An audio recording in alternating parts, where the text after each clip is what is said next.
Rabbi Elazar's statement over here, Da mal hashiv l'apikoros, know what to answer to a non-believer, to an apikoros. The emphasis over here is to know what to answer to him. Don't initiate the conversation. But if he has initiated the conversation, then you should know what to answer. And that takes me back to my very first Yechidut private interview with the Lubavitcher Rebbe, blessed memory, in 1970. And the circumstances were that I'd come to New York. I'd spent just couple of months in Kfar Chabad in Israel. That was my first exposure to the Chabad movement. And I'd come to New York, the heartland of Chabad, in order to be able to see what it was about. Found myself thrown as a South African from a kind of very ordinary background, not particularly religious background, thrown into the very deep end in this intensity of the Rebbe's court, so to speak, with all these young men, with governing and part of that minyan, and I felt extremely uncomfortable. I felt like a fish out of water.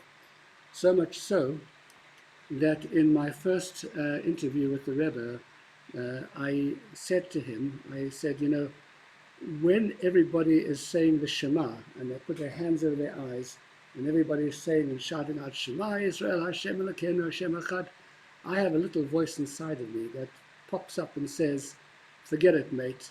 You don't believe in all of this. You're not part of this crew. It's not your world. And I said, it's a very, very strong voice, and I don't feel myself part, and I don't think I believe in the same way that all these other people believe. So the Rebbe gave me two answers. And the first one was, when that little voice comes to you and you hear it speaking to you, you have to say to it, look, I'm so sorry, I don't have any time to discuss this matter with you right now, because I'm davening, I'm learning, I'm busy, and some which we'll deal with at a later time. And the second piece of advice he gave was, he said, look, don't beat yourself up, so to speak. You're still very new, you've come from a very different background, and it's still at the very beginning of your journey, and things will get better. I found the second explanation one which I could live with, but the first one bothered me tremendously.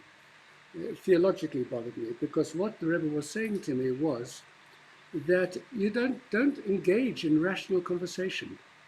Don't have a conversation within yourself looking at this side of the story, that side of the story, the kinds of things that you've been taught all the way through your life in university, in school, in university, to be a rational human being, to be able to look at both sides of the argument, to be able to weigh up the pros and the cons, to be able to open the discussion, not to be afraid to look at the other side of it, and not to be afraid to arrive at decisions which might not necessarily be the ones that you thought you were going to arrive at. And it was very disturbing that the opportunity, the Rebbe was shutting down the opportunity in his words to me. Tell them to go away. Don't discuss this. Don't get involved in this. Don't get involved in the discussion with the apikoros that's inside you. It was only much later that I realized that the Rebbe was drawing upon the wisdom of the Talmud itself in Brachot, where it says that if you meet this menuvel, which is a reference to the Yetzer Hara, he says, "Schlepp him to the Beit HaMidrash. Take him to learn with you. don't engage in discussion." You see, because what the Rebbe was really saying was that commitment to Judaism is actually not really based upon the rational decisions that we make, the pros and the cons, the arguments. There has to be what Kierkegaard, the great philosopher Kierkegaard, was a very, very deep, profound man. He called it the leap of faith. You have to jump. You have to make a jump which is super rational. It's beyond reason. It's something which comes from a different part of you, from a different dimension of your soul. It's not about an argument, should I, shouldn't I, should I this, should I, shouldn't I that. You make this decision that I'm in, I believe, I'm there. And when the doubts come, you just push them away. And that is an entirely different dimension of connectedness and of commitment that is demanded of us as Jews. And it's very hard, if you're a young person coming from a rational background, to actually grasp that and to accept it.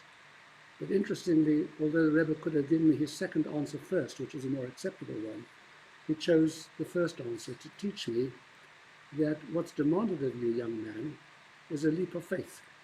If you want to connect to your Jewishness and to the core of your soul, you have to make that leap.